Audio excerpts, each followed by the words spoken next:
Ah, ang gagawin daw dito sa manok, huhugasan ng asin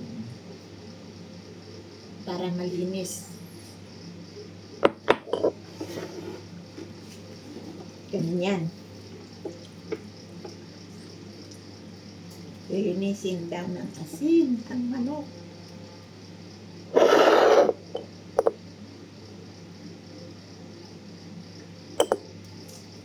Para malinis. Mamatay yung bakterya. Oh, malinis na yung manok ko.